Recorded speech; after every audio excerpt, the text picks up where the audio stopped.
días, bienvenidos y bienvenidas a Sin Fronteras con Carlos Hurtado Ordóñez y con Luis Enrique Guerrero. Hoy es miércoles 6 de mayo de 2020, son las 6 de la mañana con 29 minutos. Sin Fronteras, la revista con William Griggs Vivado en la primerísima 91.7 y 105.3 FM. 6 de la mañana con 33 minutos. Mañana está de cumpleaños una extraordinaria compañera de esas que difícilmente se las topa uno muchas veces. Bueno, dice Carlos Hurtado que esto es boicot. Hubo un bajón de luz que interrumpió el programa justo cuando empezábamos. Y ayer los vientos parece que fueron los que derribaron un par de postes de energía eléctrica allá en el crucero. Ya no sabe si ya restablecieron la energía comercial ya. Porque trabajaron toda la noche en una cuadrilla de las contratas de Unión Fenosa. Y ahorita lo que hubo fue un bajón, a saber por qué. Les decía que mañana está de cumpleaños una excepcional compañera que vive allá en Utebo, en la provincia de Zaragoza, en la comunidad autónoma de Aragón. Azucena de la Fuente, socióloga entre otras especies. Felicidades a Azucena de la Fuente, ya llega al 6º piso, ya terminó el confinamiento, bueno, parcialmente, ya puede salir. Y como Azucena y Joaquín son sumamente disciplinados, entonces ahí estuvieron. Omar por su lado, Omar el hijo. Pero bueno, felicidades Azucena. Son las 6:35. Hay una cosa que los yanquis, que los imperialistas no entienden, no les cabe en la mente. No tienen capacidad para entenderlo. Y eso se llama dignidad. Eso no hay manera que ellos lo entiendan.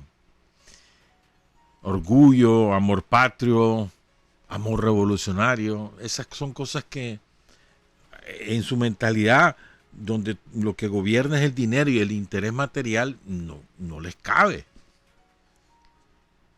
Y esa es la principal explicación de la derrota, otra más, de los mercenarios que quisieron realizar toda una operación terrorista en Venezuela por varios flancos. Fracasaron. Esa imagen del gringo, de uno de los 2 mercenarios gringos capturados, ¿verdad? Primero casi en bola lo tienen en una lancha, casi en bola, y luego ya lo tienen en una calle, en un pueblo pesquero, y él imploró a los pescadores: pónganme una bota que me estoy quemando la cara, porque la cara estaba contra la calle, y te imaginas en el Caribe venezolano, igual que el Caribe de aquí, o sea, un infierno, aquello estaba caliente. Imploró que le pusieran las botas como almohada. Y él era el Rambo. ¿Cómo explicás vos que un grupo de humildes pescadores bolivarianos que tienen su cooperativa hayan reducido a todos estos mercenarios que se las pican de Rambo, súper bien armados? Llevaban unas ametralladoras 50, hermano, encaramadas en camionetas. Pero bueno, estos quisieron incursionar y ahí los reducen al descender a tierra. Ahí los reducen los pescadores. ¿Cómo explicar, verdad, que los pescadores, estando en minoría en términos de armamento, o sea, si aquellos van súper bien armados, los emboscaron y los redujeron? Incluso una señora que aparece ahí con su fusil, una señora como de 60 años. ¿En serio? A los milicianos, el pueblo armado. Una maravilla, o sea, una lección de dignidad que da el pueblo venezolano todos los días del mundo. Estamos hablando de una revolución que empezó en 1999. Va por 21 años, va solo para los 21. O sea, se nota que está enraizada en el corazón del pueblo venezolano. No hay forma que lo derroquen, que derroquen a la revolución y que derrocan al presidente Maduro. Antes era con Chávez, ahora es con Maduro. Pero, y esa es otra cosa que no entienden los imperialistas y todo el corifeo que tiene. La historia no la hacen los individuos, la hacen los pueblos. Podría ser que desgraciadamente mataran a Maduro. Eso no va a parar la revolución bolivariana, como no la paró la muerte de Chávez y ellos lo mataron. No la paró. No hay forma. A nosotros nos mataron a Carlos Fonseca, el jefe.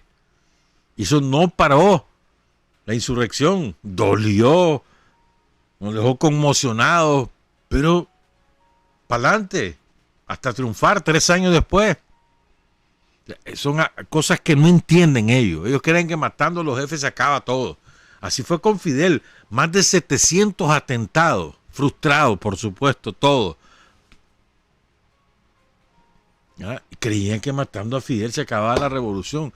Murió Fidel, estaba Raúl. Ya Raúl se retiró parcialmente. Solo queda en el cargo el Partido Comunista, que lo cierra este año o el próximo. O el próximo es el Congreso del Partido. Bueno, dependiendo cómo vaya lo del COVID-19. Y está Miguel Díaz-Canel. Y hay un primer ministro. O sea, esto no es de persona. Yo estoy convencido, ¿verdad?, que aquí en Nicaragua su propósito ha sido desde hace varios años asesinar a Daniel. Estoy convencido. Y la policía y el ejército se han encargado de impedirlo una y otra vez. Eso no lo vamos a saber todavía, algún día lo vamos a saber. Porque ellos creen que es así. Y las cosas no funcionan de esa manera. Está demostrado. Está demostrado. No son. Los líderes son importantes, conducen, encabezan, aportan sabiduría, sensatez, serenidad, sí. Experiencia. Son sumamente importantes, pero no es que sin ellos se acabó, no es así. Y entonces la Operación Negro primero la lanza la Revolución Bolivariana y destrozó la incursión del domingo, la del lunes, y todavía ayer hicieron otra incursión. Están presos o muertos todos, y algunos cuantos andan huyendo todavía ahí montañados. ¿Quiénes estaban? Mercenarios, contrataron mercenarios, es la única manera. Después que, los gringos quisieron hacer la operación militar, iban a hacer un rayo aéreo. ¿Por qué no lo hicieron? Primero, por la capacidad de defensa antiaérea que tiene la Revolución Bolivariana, es formidable, dotada con armas soviéticas, rusas principalmente. Segundo, porque Venezuela les advirtió: Colombia, si nos atacan, nosotros les vamos a llevar la guerra a Colombia. Si nos atacan los gringos, van a salir de las bases de ustedes, que son más de 7 bases militares gringas. Si ustedes nos atacan, nosotros vamos a atacar Colombia. Y la guerra va a llegar a Colombia. Entonces, los colombianos se le rajaron a los gringos. Entonces, cuando ya no pudieron, contratan mercenarios. Es una empresa. Se llama, por aquí tengo el nombre. Contrataron una empresa para lanzar esta operación. La encabezaba un tal Jordan Goudrau. Y la operación la denominaron ellos Operación Gedeón. Este tipo es un ex marino condecorado, no sé qué, no sé cuánto. Después fundó su propia empresa, se llama Silvercorp, ¿verdad?, que ha recibido cuantiosos contratos de Trump y de Obama en las guerras desarrolladas en cualquier parte del mundo, porque recuerden que ahora la guerra las han privatizado. Para evitar que les mueran los marinos, contratan empresas de mercenarios y los mandan a los puntos que necesitan ellos controlar militarmente. Entonces aquí contrataron a la Silvercorp. Ayer Trump se lavó las manos y dice: no, yo no sabía nada, hasta ahorita me acaban de informar. ¿Cómo no, Chon? Mira cómo no es cierto.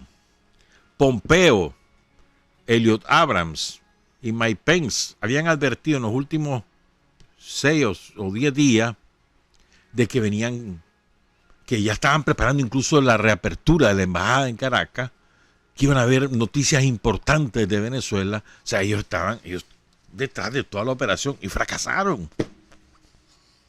Incluso hay uno de los presos es hijo de aquel famoso general traidor, Baduel, que fue ministro de defensa de Chávez y después traicionó. Un hijo de él está uno de los presos. Baduel ahora ahí vive, creo que en Colombia. Todo esto ocurrió en el estado de La Guaira principalmente, no únicamente. Ahí, bueno, y ayer, o sea, miran cómo todo estaba acompañado. Ayer lanzaron un ataque cibernético contra la red eléctrica y lograron paralizar el suministro de energía eléctrica en casi todo Venezuela. Ya se restableció, pero o sea, todo estaba sincronizado. El principal factor disuasivo que tiene la revolución bolivariana es el pueblo armado, consciente, organizado y armado. Más de 2 millones de milicianos tiene entrenado la revolución bolivariana. El segundo factor disuasivo de la revolución bolivariana es su capacidad militar, que no es jugando. De las fuerzas profesionales que otra vez demostraron lealtad a la revolución bolivariana. Lealtad. Segundo. Y tercero, es una desventaja táctica que tiene o estratégica que tiene Venezuela es las fronteras con países cuyos gobiernos le son hostiles. Colombia, Ecuador, Brasil, Perú. ¿Verdad? El más peligroso es Colombia porque ahí están las bases militares gringas, que están ahí no para combatir el narcotráfico. Están como guardianes de intereses geopolíticos del imperialismo norteamericano y también para garantizar que la droga que ellos producen, que ellos controlan, llegue a buen puerto en Estados Unidos, que llegue intacta, que suministre lo que tengan que suministrar, porque ese es el negocio de ellos, de la DEA y de un montón de delincuentes de cuello y corbata que ya aparecen en los medios y que tienen posiciones muy importantes, muy relevantes en California, en Texas, en New York, en Washington. Posiciones muy importantes. Entonces, para eso están esas bases, para que circule la droga, para que quede abastecido el mercado. ¿Ya? Entonces, esa es la tercera ventaja. Entonces, Venezuela ha convertido eso, esa desventaja la ha convertido en ventaja.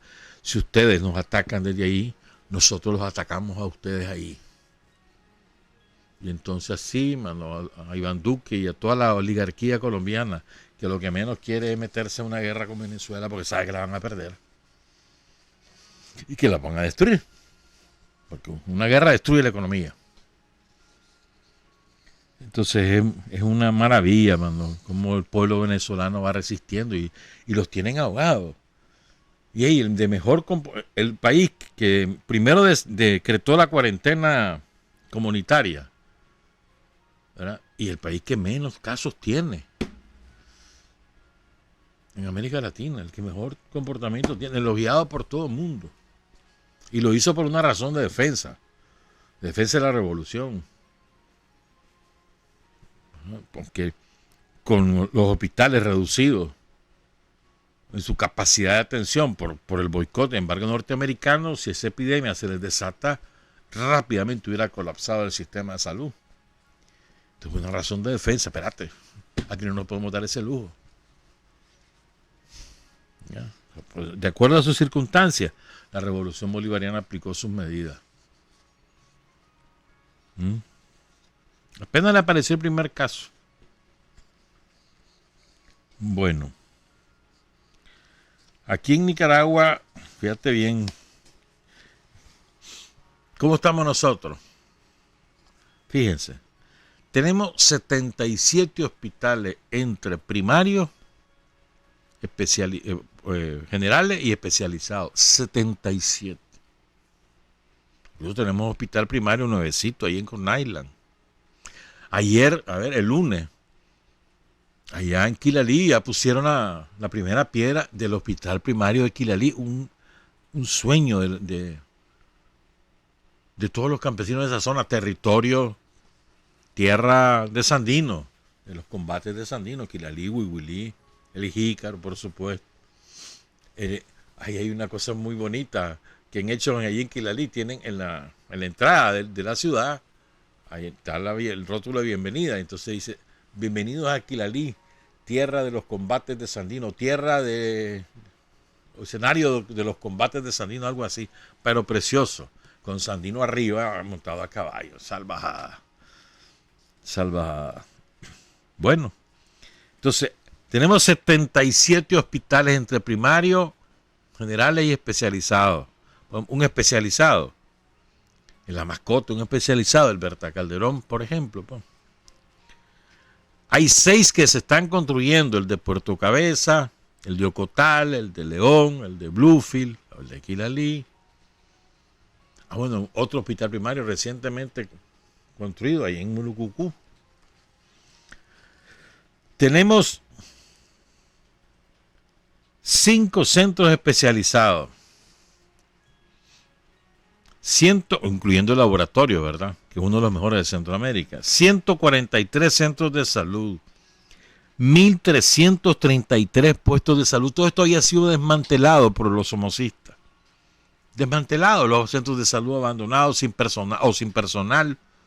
Los puestos de salud habían sido reducidos a la mínima expresión. Y los puestos de salud son sumamente importantes en la zona rural. 178 casas maternas. Y empezó esto como el proyecto de Vivian allá en Lucier, nuestra amiga de Suiza, allá en Matagalpa. Bueno, ahora es un programa nacional, las casas maternas. 178 allá. Hay por lo menos una en cada municipio. Hay varios municipios donde hay más de una. 81 casas para personas discapacitadas o con capacidades disminuidas. 81 en los 81 municipios. 11.732 camas hospitalarias. 562 camas en unidades de cuidados intensivos. 449 ventiladores. 954 monitores de signos vitales. 574 succionadores. 36.649 trabajadores de la salud. El principal recurso que tiene Nicaragua son sus trabajadores de la salud, de todos los niveles, y más de 11.000 médicos en todas las especialidades. Eso es nuestra defensa. Y aquí no te estoy integrando a todos los brigadistas de salud, que son miles. ¿Verdad? Esta es la columna vertebral que nos permite enfrentar la epidemia. Es importante que lo tomemos en cuenta. Acuérdense de tomar las medidas que el Ministerio de Salud está remitiendo una y otra vez. Sobre todo el lavado de manos, eso es lo más importante. El lavado de manos, más que guardar la distancia, más que máscara, lo más importante es el lavado de manos. Y miren, en estas circunstancias, miren qué contrasentido que es esto. Ahí andan todos los alemanes, ¿cómo se llama? Los franceses, los italianos, los belgas, todos, mano, los portugueses. Ahí andan diciendo que la solidaridad aquí, que la solidaridad allá, que nos fallaron, dicen los italianos. Cuba llegó en auxilio de ellos, Cuba llegó en auxilio de España, ¿verdad? Pone cuidado. Van 3.750.000 casos. Van 260.000 muertos. Solo en Estados Unidos van 1.240.000 casos y 72.000 muertos. Solo en Estados Unidos. ¿Verdad? Según los registros estos que algún día voy a contar, yo voy a decir mi opinión sobre esta cosa. Pero bueno, según estos registros así estamos. Están paralizadas las economías europeas, excepto la sueca, ¿verdad? Y ahorita un poco mejor también la portuguesa. Pero la sueca ha estado funcionando, ha aplicado una estrategia sumamente parecida a la nicaragüense. Sumamente parecida, ¿verdad? Tienen las economías destrozadas, va a haber una recesión brutal. Brutal. Caída del 6% hasta del 9% en algunos países del Producto Interno Bruto. Todo eso les está pasando. Y todo, desde todos los sectores sociales y la parafernalia mediática, las redes sociales también, clamando entre todos ellos, los europeos, que la solidaridad aquí, que la solidaridad, que tenemos que ser mejores, que no sé, todos ellos. ¿Verdad? Todos ellos dicen que la prioridad es derrotar al virus. Emmanuel Macron en Francia dice que esto es una guerra. Fíjense bien, les digo todo eso para que entonces me expliquen, que alguien me explique de qué manera contribuye a eso que ellos se llenan las tapas hablando,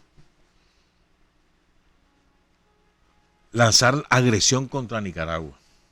¿De qué manera contribuye? ¿De qué manera contribuye que ellos doblen la cerviz ante Trump y su equipo de mafiosos delincuentes que dirigen la Casa Blanca? Que ellos se sumen a la agresión contra Nicaragua. ¿De qué manera contribuye? ¿De qué manera fortalece esa solidaridad, esa estrategia? ¿Qué tipo de prioridad es esa? Agredir a un país minúsculo como es Nicaragua, que no le hace daño a nadie, que tiene su país funcionando, que tiene una estrategia exitosa contra el virus, no como ellos, que es una calamidad lo que tienen. Y sin embargo se suman a la agresión. Hay un mequetrefe que tienen de canciller los europeos, que aquí vino a Nicaragua. Josep Borrell, catalán, se la daba de izquierda en aquellos tiempos.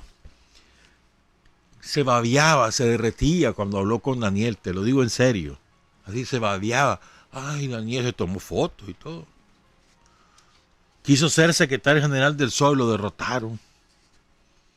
Hace como 20 años de eso, un poco menos. Ay, pero él es izquierda, antineoliberal. Y no, mírenlo ahora. Un pobre diablo sometido a los dictados de la peor mafia que ha ocupado la Casa Blanca en décadas. La mafia de Trump. Ayer Rosario decía unas palabras. No habló que era sobre Europa ni nada, pero al buen entendedor por señas, hermano. Voy a leer los 6 parrafitos que ella... O sea, ella lo improvisa, no es que lo lee. Entonces, después se transcribe y uno puede construir las ideas. Entonces dice Rosario, es que es salvaje, suscribo esto 100%, dice Rosario. El mundo debe caminar a la comunicación, a la coordinación, al reconocimiento de que somos interdependientes por muy ricos que seamos. Reconocimiento que somos interdependientes por muy ricos que seamos. Ya todos sabemos, además, cómo se genera la riqueza en tantas latitudes. La riqueza que muchas veces tiene, no todo el tiempo, pero muchas veces, un piso, una raíz de injusticia, de aprovechamiento, de explotación. Pero bueno, dice, que todos, que toda la humanidad entendamos que debemos cambiar, que no podemos seguir siendo sometidos a pandemias de odio. ¿Cómo es posible que a estas alturas de la civilización, de la historia de la humanidad, no entendamos que nos corresponde aprender y saber librar las batallas? Y pedirle a Dios que el Señor nos libre de la pandemia principal, que son los malos sentimientos, las malas, tóxicas emociones, la codicia, la avaricia, el afán de dominio, el afán de exterminio y el afán permanente de explotar para dominar. Pero bueno, tratamos de aprender y decimos, Dios proteja a aquellos que no quieren ver, no quieren oír, no quieren saber, no quieren entender que este mundo ha sido sacudido por un cataclismo, el diluvio, el equivalente al diluvio bíblico. Y ahora necesitamos como una humanidad ver, saber, oír, entender, aprender a vivir de otra manera y sobre todo a ver con respeto al prójimo, respeto básico.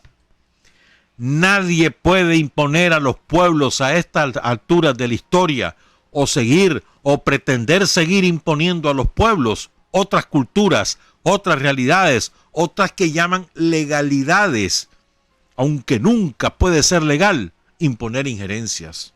Nunca puede ser legal. Cada país tiene y cada pueblo su cultura, su modelo, su manera de vivir, su manera de rezar, su manera de creer, cada pueblo. Nadie puede imponer de manera absolutamente irrespetuosa modelos que tal vez funcionen, aunque hemos visto cómo no funcionan esos modelos en otras partes, pero no los podés trasladar, no los podés seguir trasladando mecánicamente de un lugar a otro y decidir que esa es ley en cualquier territorio o que esa es la cultura que debe imperar en cualquier territorio. No. Somos libres los pueblos. Si algo tenemos es capacidad de aprender porque tenemos humildad, somos humildes y sabemos que todos los días son para aprender. De verdad, nuestros pueblos no son esclavos. Entiendan, no somos esclavos. Tenemos fe y confianza en Dios.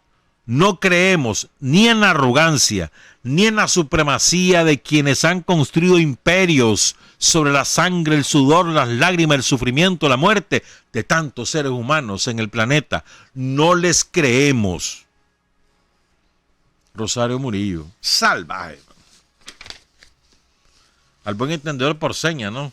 Esta está dedicada a la madrastra del imperialismo norteamericano y a las plebeyas del imperialismo norteamericano. Ya saben a quiénes me refiero.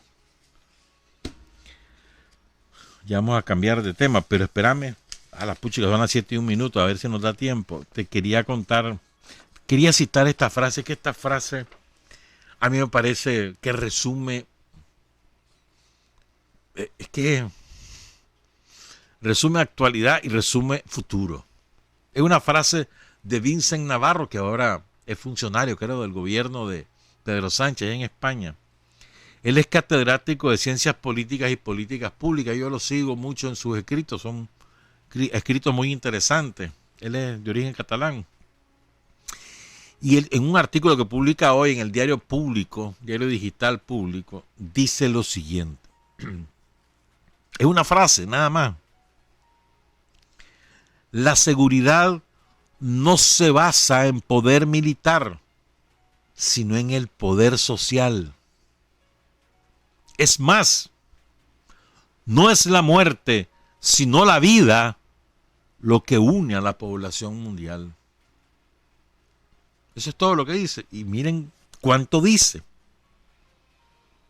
O sea, si los gobiernos europeos, el Parlamento Europeo, el Consejo Europeo, el gobierno de Boris Johnson y el Parlamento británico, si el gobierno de Trump y el Congreso norteamericano, si la élite mundial, que es la que dirige la economía capitalista a escala planetaria, entendieran que no lo van a hacer, se salvarían, pero no se van a salvar. Salvar incluso literalmente. No estoy hablando de salvación divina, no. Salvar su vida y sus bienes. Si entendieran esto, se salvarían. Si entendieran que la seguridad no se basa en el poder militar, sino en el poder social. Es decir, de nada te sirven las armas si la gente no está con vos. De nada te sirven las armas si la gente no está satisfecha, si no vive bien, si no está tranquila, si no está esperanzada, si no resuelve sus necesidades materiales, espirituales. De nada te sirve el poder de las armas. Y dice Vincent Navarro, ¿no? Es más, no es la muerte, sino la vida lo que une a la población mundial. Y es verdad. O sea, la gente no se une alrededor de a quién vas a matar. Se reúne alrededor de la vida, de los proyectos que garantizan vida en el sentido amplio de la palabra, y mejores calidades de vida, por lo tanto, no es la muerte. Si entendiéramos eso, ¿verdad? En fin, recuerden, no es la muerte, sino la vida la que nos une. Aquí en todas partes. Una cosa más, que me olvidaba, pero no se la voy a dejar pasar a este viejo baboso que es Bukele. A ver, ayer Bukele ofreció una conferencia de prensa y se tiró unas mentiras, pero mentiras, de manera que se echó de enemigo al gobierno de Costa Rica, al gobierno de Honduras, al gobierno de Guatemala y a todos los gobiernos de América Latina. Inventó, por ejemplo, que en América Latina van 87,000 muertos. Es mentira, van 13,000, sumando toda América Latina. Es mentira. Después dijo que Costa Rica era un desastre en su estrategia y Costa Rica la ha llevado bastante bien. Bastante bien, incluso pasó varios días sin reportar un solo caso y llevar semanas sin reportar muertos. Le ha ido muy bien a Costa Rica. Después dijo que las cifras de Honduras estaban, que eran mentiras, que las de Nicaragua, por supuesto, de Nicaragua nos dijo también lo mismo. De Guatemala no me acuerdo qué fue lo que dijo. Bueno, se echó encima a todo el mundo. Ahí le están respondiendo ya. La prensatica está furiosa con Bukele. Y mira lo que es la vida. Ya tiene 633 casos confirmados. 400 de esos casos están activos. 14 muertos. Y 219 recuperados. Y él admite que el pico no le ha llegado. Que van a eso. Si vos ves la escalada de casos diarios, es exponencial lo que ha llevado El Salvador en una semana. Pobrecito el pueblo salvadoreño y su economía paralizada y la gente. Hay una famosa foto. Está una casucha, la familia afuera. Y dice, estamos en casa pero con hambre. Pero tenemos hambre. Eso es lo que le está pasando al pueblo salvadoreño. Es muy triste, es muy triste. Y gente presa en Bolivia por andar buscando cómo comprar comida. Gente presa en Perú, gente presa en Ecuador. En Argentina también. En Chile, en El Salvador, en Honduras. Presos por andar buscando comida. Violaste la cuarentena.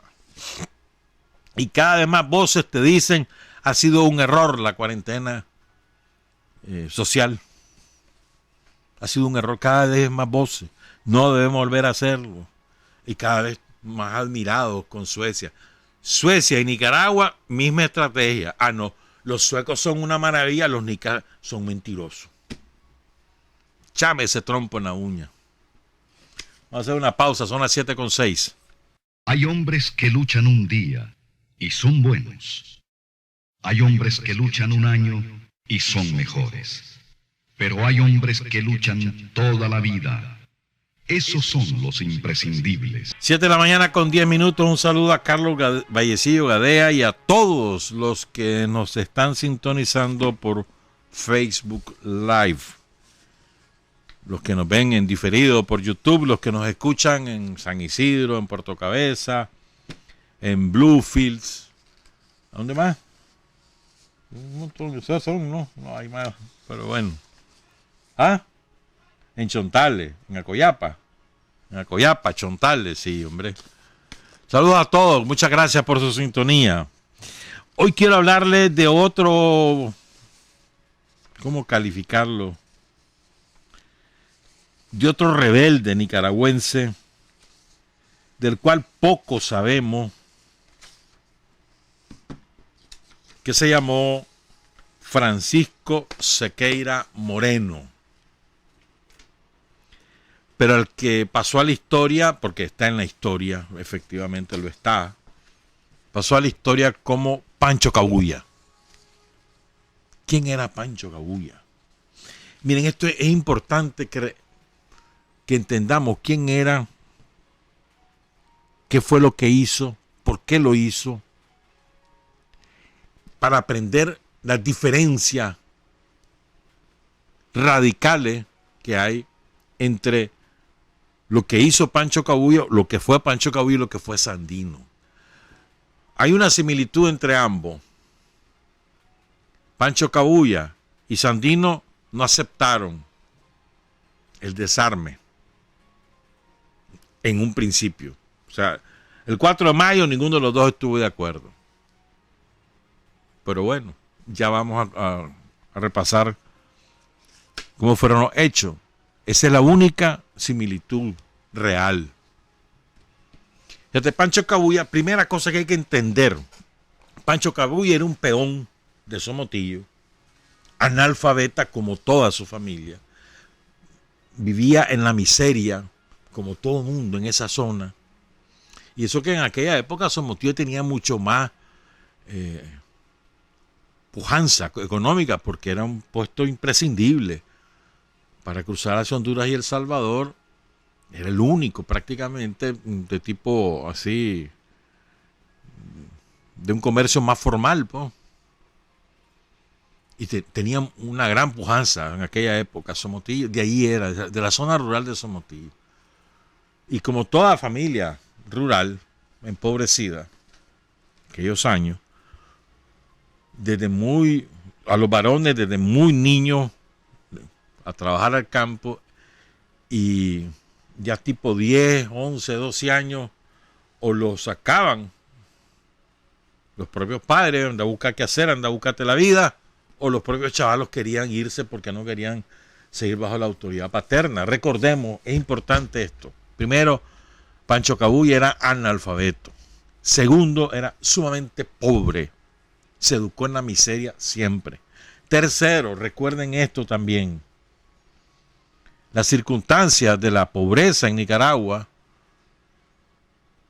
hasta este nuevo periodo de Daniela, hasta hace 11 años, 13 años, el pobre, su única diversión era el guaro. Y a lo sumo, los patios de béisbol. Después nada, esparcimiento sano, nada. Nada es nada. Esas tres cosas son muy importantes. La miseria en la que se crió. Bueno, hay otra cosa que hay más. La miseria, analfabeto, ¿verdad? Y sin ninguna otra cosa para esparcir que el guaro, que el consumo del guaro. Y hay otra cosa que había olvidado mencionar. Como parte de esas condiciones de miseria, Pancho Cabuya sufrió a lo largo de toda su vida, hasta los últimos meses ya no, pues los últimos 9 meses ya no, pero a lo largo de toda su vida, humillaciones de todo tipo. Fue testigo de humillaciones a otros como él, y él mismo sufrió humillaciones terribles que forjaron su carácter rebelde, audaz.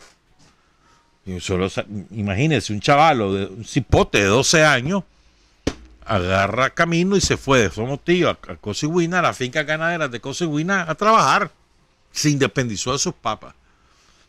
Entonces, ¿cómo puedes explicar que un cipote haga eso si no es un tipo aguerrido, echado para adelante, que no se arredra ante los problemas?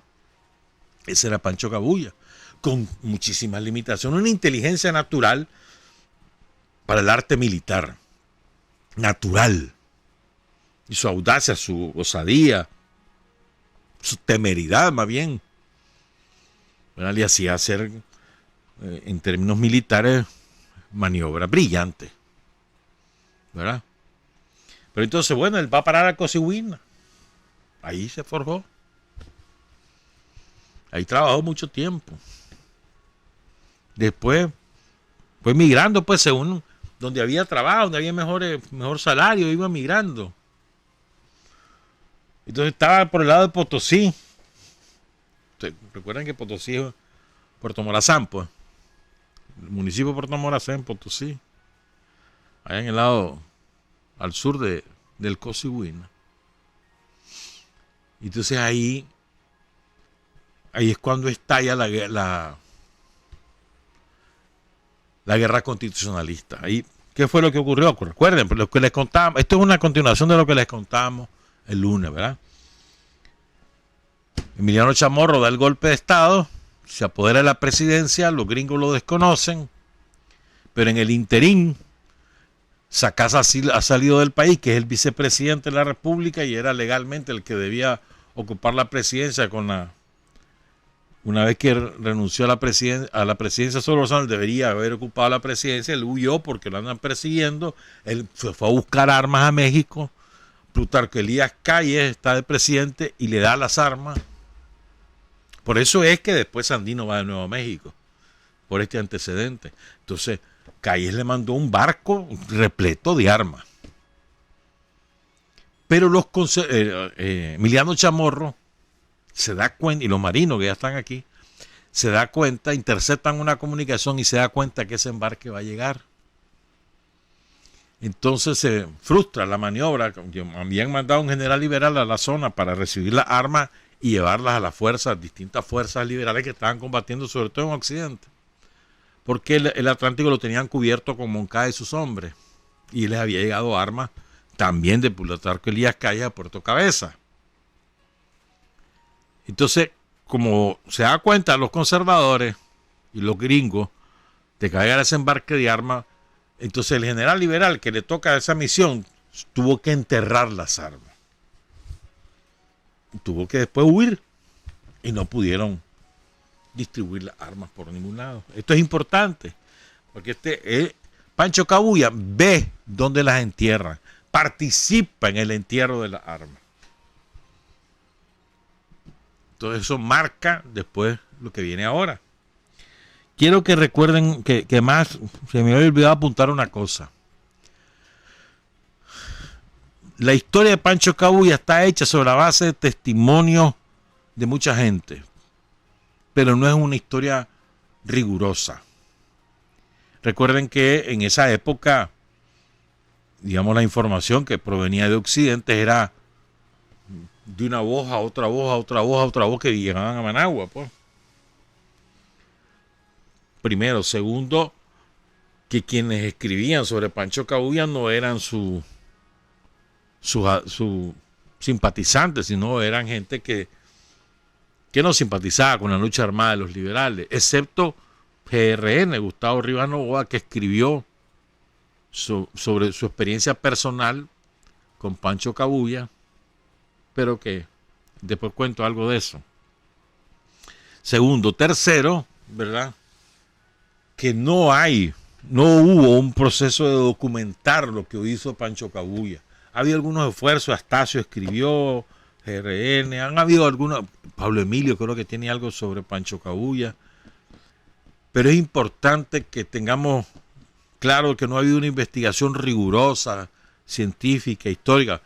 Es un desafío para los estudiantes de historia de la UNAM Managua, pues, vayan a investigar todo lo relativo a Pancho Cabuya, investigación documental y oral. Todavía es tiempo porque todavía hay algunos vivos ahí en el Viejo y en Chinandega, en el lado de Chinandega. Todavía es tiempo. Lo que pasa es que como ya está mezclado ahí geografía con historia en UNAM. Pero bueno, a lo mejor. Entonces esto es importante, pues la historia ha sido contada por gente que no era simpática, pero también es verdad que hay muchos testimonios de los desmanes que hizo Pancho Cabuya. También es verdad. Fíjense bien, para entender esto entonces, a Pancho Cabuya, que se involucra en la guerra constitucionalista, es importante recordar que antes de él meterse a pelear con los liberales, a él lo reclutan a la fuerza. Después que él vio cómo entierran las armas, finales de 1926, entonces lo reclutan a la fuerza los conservadores. Chamorro, pues, y su gente, Adolfo Díaz. Porque recuerden que a Chamorro lo obligan a salir, a renunciar a su aspiración del poder, lo obligan los gringos y ponen a Adolfo Díaz de nuevo para simular que hay una transición, entre comillas, democrática. Después vino el Espino Negro. Entonces, andaban reclutando soldados. Así era, a la fuerza era el reclutamiento. Me da risa por eso los que dicen el servicio militar. Así esperaban ellos, igualito. Nada más que no había ley. Y era o venís o te mato. Así era. Así reclutaban los conservadores y los liberales. Hasta que Sandino emergió. Así funcionaba la cosa. Entonces agarraban y se iban hacienda por hacienda, agarrando todos los peones menores de 25 años y todos los obligaban a ir a guerrear. Les enganchaban un uniforme, les daban un fusil con sus cuantas balas. ¿Qué entrenamiento? Ni qué nada. Vámonos. Carne de cañón. Y los generales, los capitanes, los coroneles eran los ricachones. ¿Ah? Entonces la cosa es que lo reclutan a Pancho Cabuya y lo llevan a la fuerza. Entonces, una vez le dijo 4 barbaridades a sus jefes conservadores de los desmanes que ellos cometían. ¿Cuál es el ejemplo que recibe Pancho Cabuya en las fuerzas conservadoras? Desmanes. Ese es el ejemplo que recibe. Él aprende a ser soldado con capitanes y oficiales del ejército de Chamorro que hacen barbaridades en Chinandega contra todos los que eran liberales. Mataban a todos los que eran liberales. Les despojaban de su finca, les quemaban su rancho, así actuaban. Ese es el ejemplo que recibe Pancho Cabuya. ¿Ya? Y entonces viene, ¿verdad? Y Pancho Cabuya, como era, él le daba al guaro bastante, casi diario bebía guaro. En una de sus borracheras dice 4 barbaridades. Entonces viene el coronel jefe de él y le advierte, mira, no andes diciendo babosado que te voy a castigar. Y lo vuelve a hacer. Lo vuelve a hacer. Entonces esa vez lo lapidan, es decir, le dan latigazo delante de toda la tropa y lo castigan encerrado en un cuartucho ahí de paja a pan y agua. Cuando lo sacan, él huyó y promete vengarse. ¿Ah? Entonces, a finales de ese año hay una batalla por Malpaisillo. Los liberales tenían la idea de ocupar León y Chinandega, porque por el Atlántico ya va muy bien la guerra, tanto por Bluefield como por Puerto Cabeza. Ya la gente está hasta Huaco, cerca de Huaco. Recuerden, ya les contamos algo de eso el lunes. Entonces lo que necesitan es Occidente, que era muy importante, León y Chinandega. Entonces los liberales van sobre esa jugada, van a tomar León y a tomar Chinandega. Hay una batalla en Malpaisillo que la ganan los liberales. Ahí se llega a meter Pancho Cabuya con 50 hombres, 50 de sus compañeros, de sus amigos, de los peones, gente que había desertado a los conservadores, brava por cómo trataron a Pancho Cabuya y también por lo que habían visto de desmanes, y se van a meter a Malpaisillo y se le ponen a la orden a los liberales y le llevan parte de la arma. Lo que pasa es que Pancho Cabuya, cuando se fue a buscar la arma, se le olvidó dónde estaba enterrado el principal lote, pero bueno, algunas armas encontró y se van a guerrear. Entonces llega con armas, por lo tanto llega con fuerza. Esos son recursos, ¿verdad? Y el Romacito lo nombran general, además que un hombre aguerrido en el combate, ¿verdad?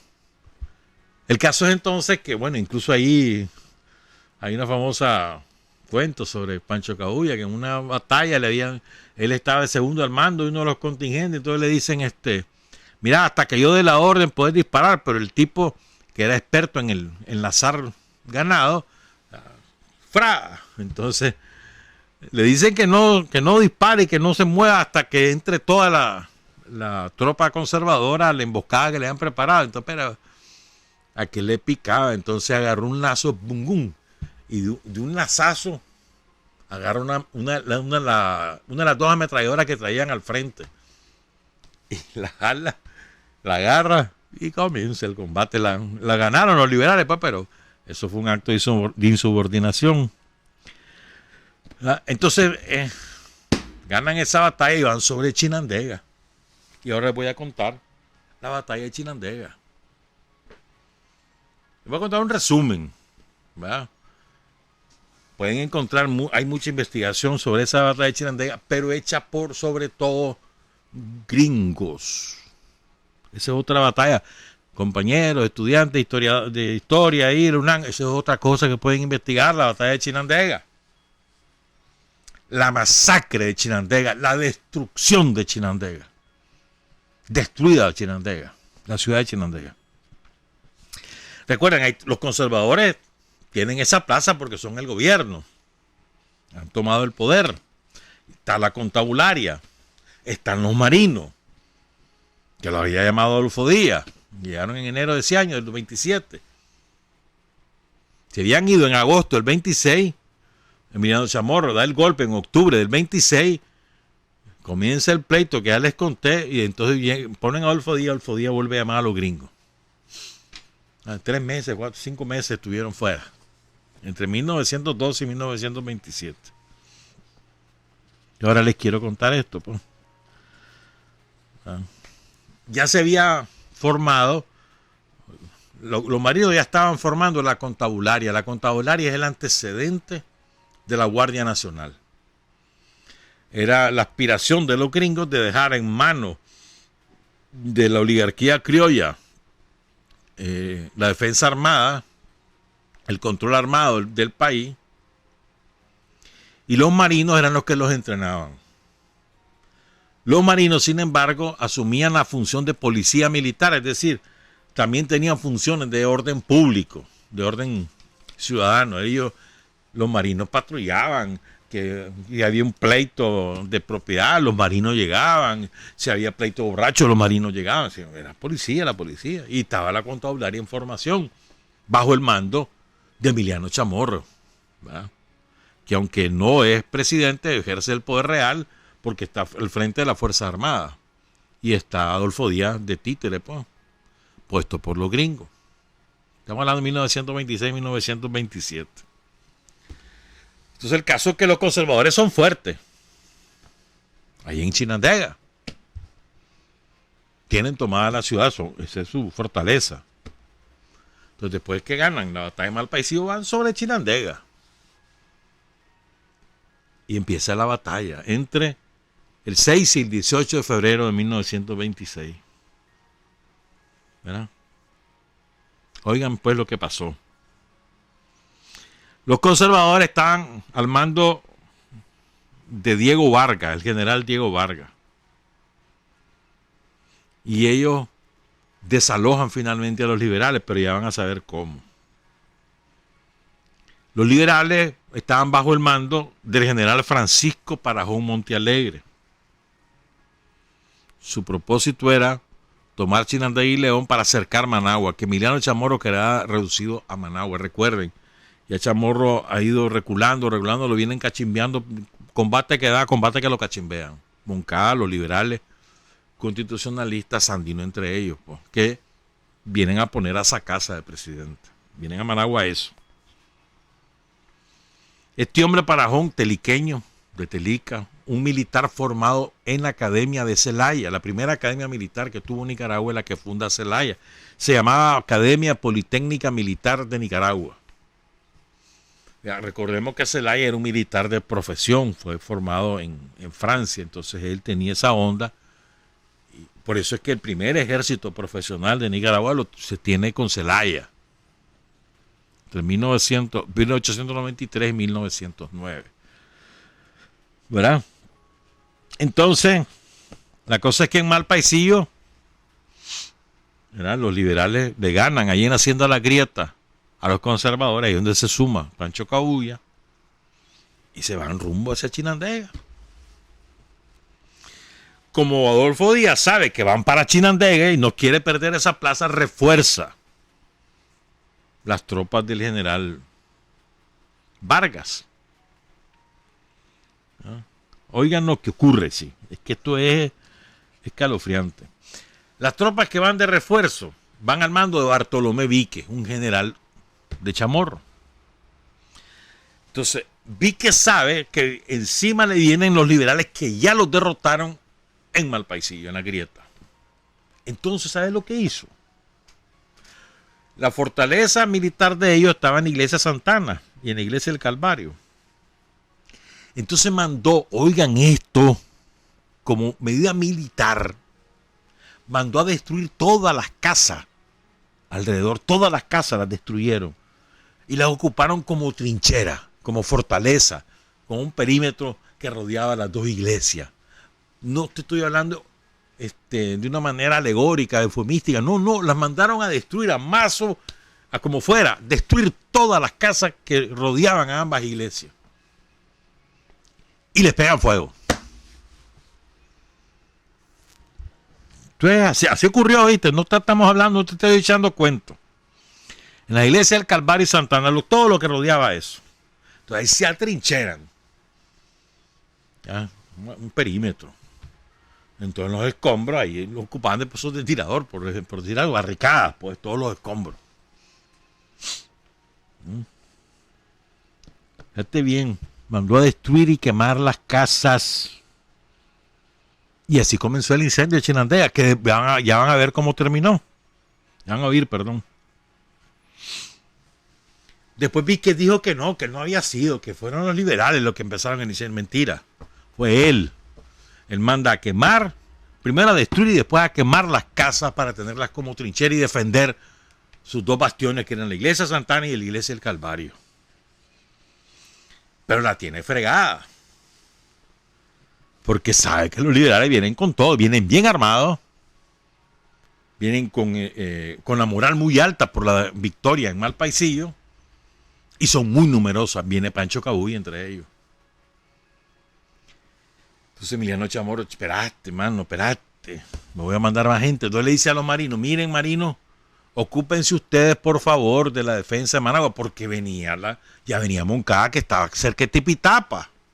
Bueno, lo iban a derrotar ahí, llegó Sandino y lo libera, y entonces, pero los tenían ahí en las costillas. Entonces, chivas, van a entrar a Managua. Entonces, señor marino, ayúdeme usted a defender Managua. Yo voy a ir a ver qué hago ahí con Chinandega para que no me tomen Chinandega. Entonces manda a todos sus soldados y generales y coroneles, los manda a Chinandega. Y quedan los marinos defendiendo Managua. Se van todas las tropas. Y eso era... Estamos hablando de que son 135 kilómetros más o menos de Managua a Chinandega. Van en ferrocarril y van también a pie. Los que alcanzaron el ferrocarril, los demás van a pie. Rumbo a Chinandega. Más o menos unos 500 hombres, dicen algunos, otros dicen que como 2000, yo no creo, pero bueno, pues se van para Chinandega. Y le mandan a decir, entonces mandan un avión. La Fuerza Aérea de Nicaragua tenía 2 aviones. Los 2 los manejaban marinos gringos. Entonces mandan a uno de los aviones para que un soldado, un general ahí, baje ahí y les diga, mira, aguanten, resistan, que ya viene el refuerzo. Pero entonces, cuando ve el avión sobrevolando, los liberales lo agarran, van, entonces no pueden dejar caer el mensaje sobre el Santana, sobre el Calvario. Entonces el paracaídas en que dejan caer los mensajes va a caer en manos liberales. Y los liberales se dan cuenta de lo que va a pasar. O sea, de lo que vienen fuerzas conservadoras a reforzar a los que ya están ahí. ¿A quién mandó? Fíjate bien. Los marinos al mando de James Meade, quién sabe cómo se pronuncia en inglés, son los que se encargan de defender Managua. Y el general Humberto Díaz viene en el avioncito que lleva como copiloto al capitán Carlos Emilio Samayoa. Y la idea era aterrizar en el aeropuerto el Picacho. Los chinandeganos saben de qué estoy hablando. En el Picacho. Pero pasa lo que ya te dije, pues tuvieron que dejar caer el mensaje. Porque fue recibido a balazo por las tropas liberales. Incluso sobrevuela Santana, pero ahí también tienen... Y finalmente ya pasa lo que ya te conté. Entonces regresa a Managua y le dice, no pude hacer nada.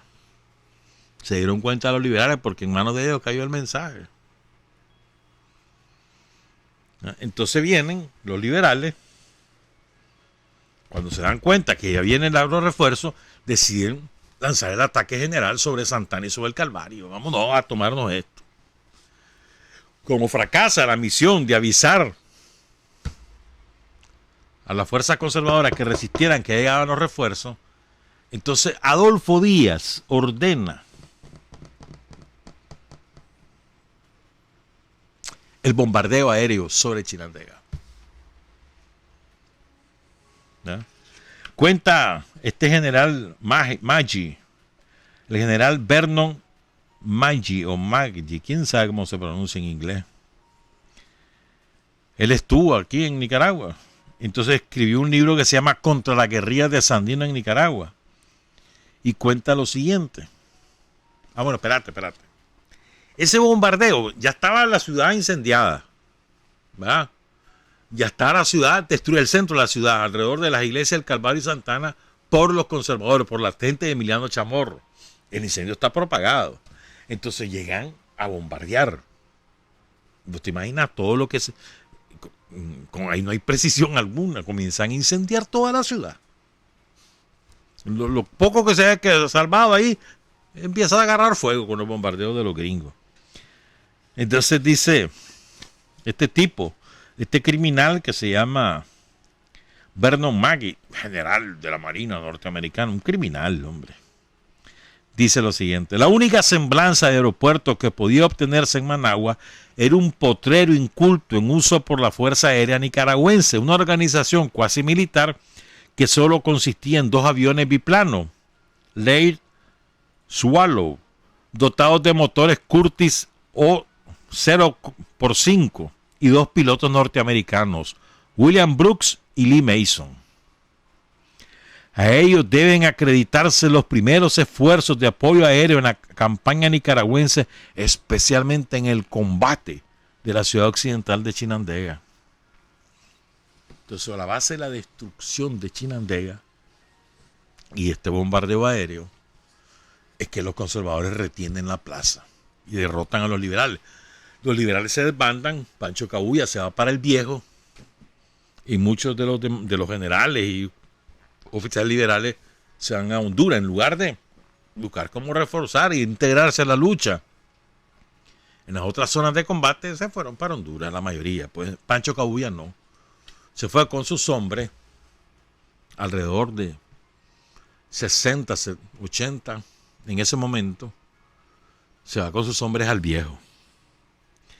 En el Viejo él entra el 4 de marzo de 1927. Entonces él va a la cabeza con su primera escuadra, 11 hombres, y atrás vienen los demás. Y lleva como secretario el hombre en el cual él más confiaba, que ese hombre sí sabía leer y escribir, incluso había estudiado. Le había dado el rango de coronel, J.C. Romero, ¿verdad? Y llega, desaloja a las fuerzas conservadoras que ocupaban la plaza, ¿verdad? Incluso ahí los filarmónicos le dieron la bienvenida a Pancho Cabuya. Una banda de filarmónicos, ahí en la plaza, en el parque. Cuando a Pancho Cabuya desaloja la plaza de los conservadores, los echa, mata unos cuantos. Entonces vienen los filarmónicos, que era la banda del pueblo, a darle la bienvenida a Pancho Cabuya. ¿Estamos claros? Ahora te voy a contar. Voy a leer porque está bien hecho y creo que es más fácil. Después les voy a contar puchica, a ver si da tiempo. Son las 7:40, hermano. Pero bueno, voy a ir a toda prisa, pues. Eduardo Cruz, periodista, publicó en la revista Magazine hace un par de años, de la prensa, un trabajo muy bueno, muy bien hecho, bastante equilibrado para lo que hay, la fuente documental que hay, pues ni modo, ¿verdad? Publicado el 9 de julio de 2018. Entonces, fíjate bien. Bueno, espérate, me falta contar esto. Bueno, ahí se atrinchera Pancho Cabuya en el Viejo, comienza a operar en todas las haciendas de la zona. Hay mucha historia, leyenda negra sobre que supuestamente Pancho Cabuya llegaba a las haciendas, secuestraban a las mujeres, las violaban, después las obligaban a integrarse al ejército.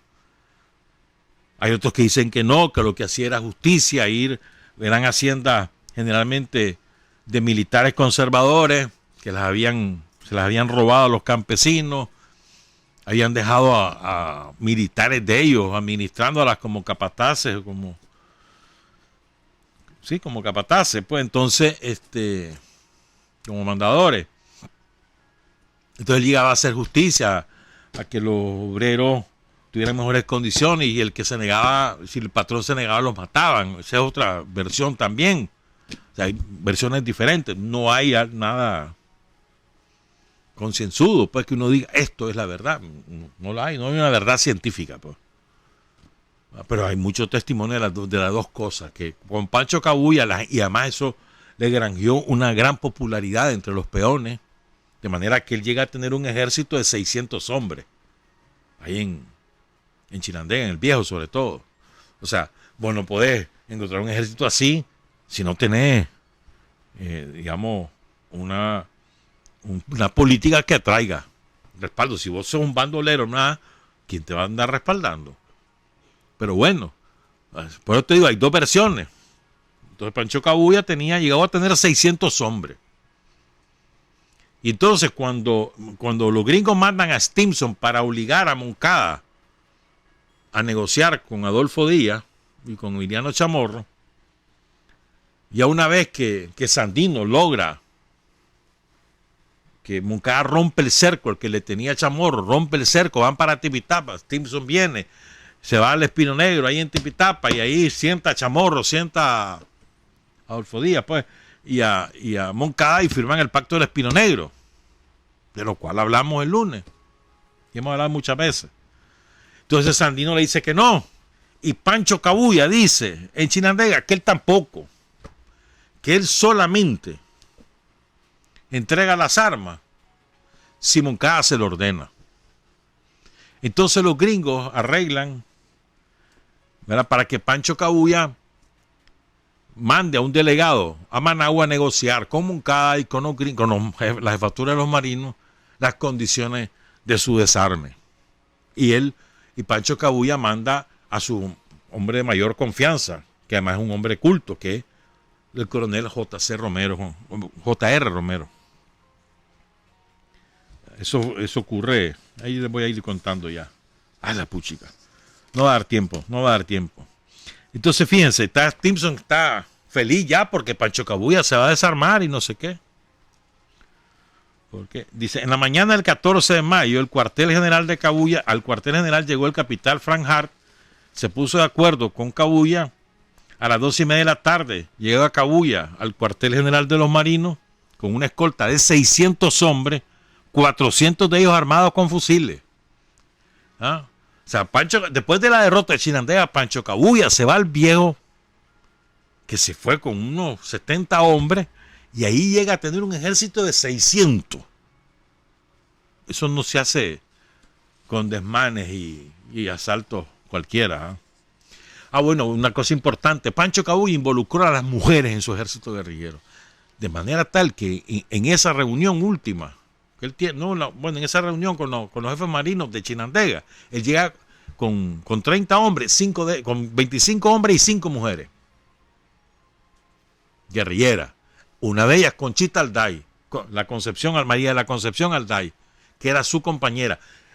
En las cosas que se la denigran, dice que es que él la violó y la obligó a ser su mujer. Y después la mujer se hace guerrillera y fue una de las más aguerridas, era medio estúpido eso, pero igual que él, de origen muy humilde, analfabeto, igual que él, pero una mujer preciosa, la Conchita Alday, que anda con él guerreando, con su bandolera de tiro cruzada al pecho. ¿Verdad? Entonces te conté, ¿verdad?, que manda Romero el 14 de mayo, sábado. El lunes le hacen un banquete a Romero, celebrando la paz. Y Romero negocia que si a Moncada le iban a comprar los rifles $10 por fusil, a Pancho Cabuya son $20 por fusil. Pero eso después, ya te voy a seguir contando. Pues el caso es que supuestamente Cabuya se va a desarmar, Stimson ya se va a agarrar el tren rumbo a Corinto, en Corinto tomar el barco, el tren pasa por La Paz Centro, va con él, dice, el 16 de mayo de 1927 llegó a la estación del tren en Managua y lo llegaron a despedir diferentes personalidades, entre ellas Adolfo Díaz Moncada. Sin embargo, una noticia sacudió a los nicaragüenses León, la cual se regó como pólvora hasta llegar a Managua. 2 marinos habían muerto en la madrugada, los primeros en caer muertos durante la segunda fase. ¿Qué fue lo que ocurrió? Esta es la batalla de La Paz Centro. Los marinos, había una agrupación de unos 40 marinos en La Paz Centro. Su principal misión era cuidar la estación del tren, la vía férrea, pero sobre todo la estación del tren en La Paz Centro, que obligadamente tenía que parar ahí el tren. Esa era su principal misión. O sea, ese era el aeropuerto de entonces, pues, el tren, destruido por la Violeta Chamorro y Toño Lacayo. ¿Qué sería de Nicaragua con tren?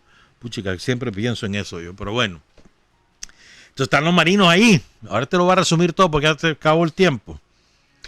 Están los marinos y además son la policía del pueblo. Pues los borrachos los iban ellos a meter preso a la Bartolina, etcétera. Pues la mayor parte de esa tropa son chavalos, ¿verdad? Norteamericanos, algunos alfabetos, los demás analfabetos, igual que los nicas. Y van oficiales, que esos sí son de academia, al mando de ellos. Entonces, oyen unos balazos, se van a ver y en lo que van a ver, blanquean al jefe de los marinos, el capitán, ya te voy a decir que el nombre en el centro no se me pegó, capitán Richard Buchanan, queda herido, gravemente herido, y finalmente muere. O sea, él iba cruzando la calle y desde una cantina, ¡pum!, lo blanquean. Era una emboscada la que le habían tendido. Alrededor de 75 hombres, ¿verdad? Se arma el combate y hieren a otro, a un soldado, gravemente. Después hieren a otro que era un cabo, ¿verdad? Y también a otro soldado. Uno de los soldados muere, Marvin Jackson, y los otros 2 quedan heridos, que son Anthony Rauch y William Simon. ¿Verdad? Herido, dice, herido en la mano derecha, y el dedo índice se disparó por completo, o sea, le cercenó el índice derecho, perdón. Estaba señalando el meñique. Bueno, el caso es que entonces los marinos culpan a Pancho Cabuya. Nunca se confirmó, pero bueno, ellos culpan a Pancho Cabuya. Y entonces los marinos están furiosos, van a tomar venganza. Y se van a Chinandega, lo buscan, y ahí es cuando le dicen, va pues, ¿cuánto querés por tu fusil? Por cada fusil. Y entonces a él le ofrecen $20 por fusil y además le ofrecen propiedades. Y Pancho Cabuya dice que sí. Estamos claros, el 25 de mayo. Firma, le dan los reales, entrega las armas. Él se va con parte de la tropa, se va para el Viejo, se va con la Conchita Alday. Y en el Viejo empieza la bebedera de guaro. Bueno. Y va de lugar en lugar bebiendo guaro. ¿Te acuerdas que te decía que era importante tomar en cuenta eso? Pero bien picado. Se fue a una casa, después se fue a la otra. En una de esas estaba haciendo de un zapatero, ahí lo llevan a buscar los gringos, se lo llevan preso, al rato lo sueltan. Después se topa con alguien y se arma un pleito. Pancho Cabuya lo cachimbea. Entonces la mamá del cachimbeado se va a ponerle queja a los marinos. Esa es la excusa que hay, la excusa oficial. Ya les cuento qué pasó. Pero es que antes, ¿te acordás el hombre, el coronel que lo castiga a Pancho Cabuya? Lo castiga. Lo lapida y lo deja a pan y agua, ¿te acordás? Entonces este coronel estaba ahí en Chinandega, en la iglesia Santana. Entonces cuando los liberales toman la iglesia Santana, respetan la vida de todos, excepto la de este hombre no se lo voló Pancho Cabuya, bum, bum, lo mató. Así a sangre fría, ¡blah! Se lo voló por la humillación que había sufrido. ¿Verdad? Y un cuento que se tira a GRN de que a un mandador, que era coronel, mandador de una finca, ahí en el lado de Cosigüina, que había llegado la gente de Pancho Cabuya y le había robado todas sus cosas y que el hombre llegó a reclamar y que entonces vino Pancho Cabuya y le metió un tiro en la cabeza y lo mató. Pero hay otra versión. Y es que Lo que se le llevaron fueron los caballos. Entonces el hombre llegó a reclamar por sus caballos, que no eran de él, sino de su patrón. Entonces Pancho Cabuya le dijo que se los devolvieran, excepto 4.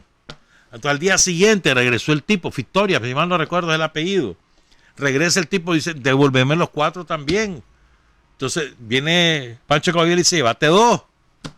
Y se queda cuando, pues regresa, al tercer día regresa Victoria ahí a reclamar los otros 2. Pero lo llega a hacer en mal plan. Le llega a decir barbaridades a Pancho Cabuya, vos no sos liberal, vos sos un asesino, vos sos un delincuente. Entonces, uno de los soldados de Pancho Cabuya, que está detrás de la hamaca en la cual él está acostado, agarra una pistola y se lo vuela. Según GRN fue Pancho Cabuya. Pero te fijas que hay varias versiones, hay de todo. Bueno, el caso entonces regreso pues al desarme de Cabuya. Estaba metido ahí en la casa de... Se pelea pues con este hombre, lo cachimbea, van los marinos. Toda esta es la excusa. Fíjate bien, esto ocurre el día siguiente de la firma del desarme de Pancho Cabuya. Eso ahí ocurrió. Él está con la Conchita, bien bolo. 7:30 de la noche, lunes. Llegan los marinos, rodean la casa. Dice, aquí venimos a capturar a golpeador. Según ellos, ahí llegaban por eso. Está bien bolo. La Conchita también. Pero cuando oye el ruido, la Conchita sale con un machete en mano. Porque hay un ruido. La apuñalean en el abdomen. Bum, bum, bum, y la matan. Y la apuñalean para que los disparos no asusten, no despierten a Pancho Cabuya. Y son malditos. Después llegan al aposento donde está Pancho Cabuya, bien bolo, dormido. Bum, bum, bum, y lo asesinan. Al día siguiente lo enterraron. El entierro fue multitudinario. Todo el pueblo del Viejo llegó a enterrar a Pancho Cabuya y a la Conchita Alday. ¿Vos crees que una persona que era delincuente, como decían, hubiera tenido semejante homenaje popular? Seguramente alguna tropelía hicieron sus hombres, no lo dudo. Pero vos crees. Pero Pancho Cabuya no tenía un proyecto político. No tenía cultura personal, no había tenido la oportunidad de estudiar, no sabía ni leer ni escribir. Él tenía intuición, luchó contra los yanquis, ya está. Y le ofrecía su jefe, que era su jefe, se había rendido y le había vendido las armas a los gringos, ¿por qué no él? Y la vendió mejor. En su lógica, así fue. Pero no hay un proyecto político, no era que Pancho Cabuya, ni siquiera por la soberanía del país, no, ni siquiera eso. Era instinto primitivo, si vos querés, instinto de clase. Además, todas las humillaciones que había recibido. Por eso es la diferencia sustancial. Sandino sí tenía un proyecto, tenía ideas muy claras. Se había cultivado, él había aprendido a leer y escribir, había leído muchísimo, había tenido recorrido de mundo. Esa enorme diferencia entre Sandino y Pancho Cabuya. ¿Verdad? Y la mayor parte de los hombres de Pancho Cabuya lo que fueron fue dispersarse, muerto su jefe, ¿verdad? A traición, como lo que ocurrió. Muerto su jefe y muerto la Conchita Alday, asesinados por los marinos. Dijeron que era por llegaron a capturarlo y se resistieron. Mentira. Rodearon la casa, llegaban a matarlo. Y a matarlo porque él había tenido la osadía de atacar el destacamento de La Paz Centro y había matado a 2 marinos. Sobre todo el muchacho, hay un relato ahí de un gringo, era un jovencito, el cabo que muere, un muchacho que no quería más que la vida y soñar, 18 años tenía. Entonces, van dolidos ellos, nos han matado. Era más importante matar a un gringo que matar a 30 nicas, ¿verdad? Para ellos tenía más valor la vida de ellos. Llegaron a vengar la muerte y seguramente con la autorización expresa del mando militar de Managua llegaron a asesinar a Pancho Cabuya. Te aseguro que en Sandino siempre tuvo presente lo que ocurrió con Pancho Cabuya. Te lo aseguro. Esa es una lección de la historia. Lo que le hicieron a Pancho Cabuya, que creyó de que venía la paz, que iba a entregar las armas, las vendió. Y la lección de Sandino, Como él dijo, antes de morir me embaucaron mis políticos. 2 lecciones. No hay que confiar ni tantito así en los norteamericanos, en el imperialismo, en la burguesía, en todos estos claques somocistas que desgraciadamente nacieron en Nicaragua. No hay que confiar ni tantito así. Nunca, nunca. Si te dicen que algo está bueno es porque otra intención tienen. Cuidado, usted está chiva. Buenos días, buenas tardes, buenas noches. Trabajar, avanzar, combatir, vencer. Patria y libertad. Revolución es sentido del momento histórico. Es cambiar todo lo que debe ser cambiado. Es igualdad y libertad plenas. Es ser tratado y tratar a los demás como seres humanos. Es emanciparnos por nosotros mismos y con nuestros propios esfuerzos. Es desafiar poderosas fuerzas dominantes dentro y fuera del ámbito social y nacional. Es defender valores en los que se cree al precio de cualquier sacrificio.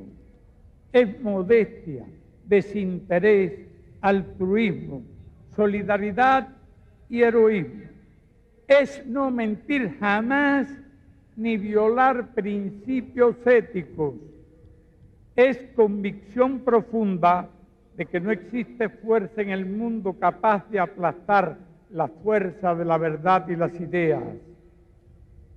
Revolución es unidad, es independencia, es luchar por nuestro sueño de justicia para Cuba y para el mundo, que es la base de nuestro patriotismo, nuestro socialismo y nuestro internacionalismo.